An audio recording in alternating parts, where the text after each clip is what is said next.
લીમખેડા ખાતે દાખલ થયેલ 2025માં દાખલ થયેલ પોક્સોના ગુનાનો આરોપી દેવગઢ બારિયા જેલમાં રાખેલ હતો, જે ગઈ તારીખ 8/2/2026ના રોજ કોઈપણ રીતે પોલીસ સ્ટાફની નજર ચૂકવીને જેલમાંથી ફરાર થઈ ગયેલ હતો.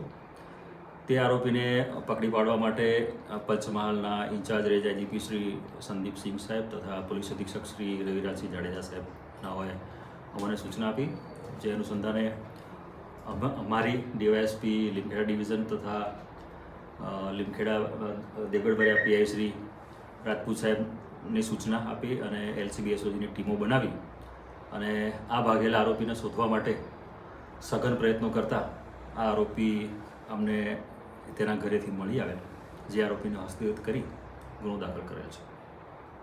શું નામ? આરોપીનું નામ છે મનોજભાઈ ભરતભાઈ કટારા અને જે હાથિયાવનનો રહેવાસી છે. આપનું નામ? હું AK કલાસવા છું. મારું નામ AK કલાસવા છે. હું ઇન્ચાર્જ ડીવાયએસપી લીમખેડા ડિવિઝનમાં ફરજ બજાવું છું અત્યારે.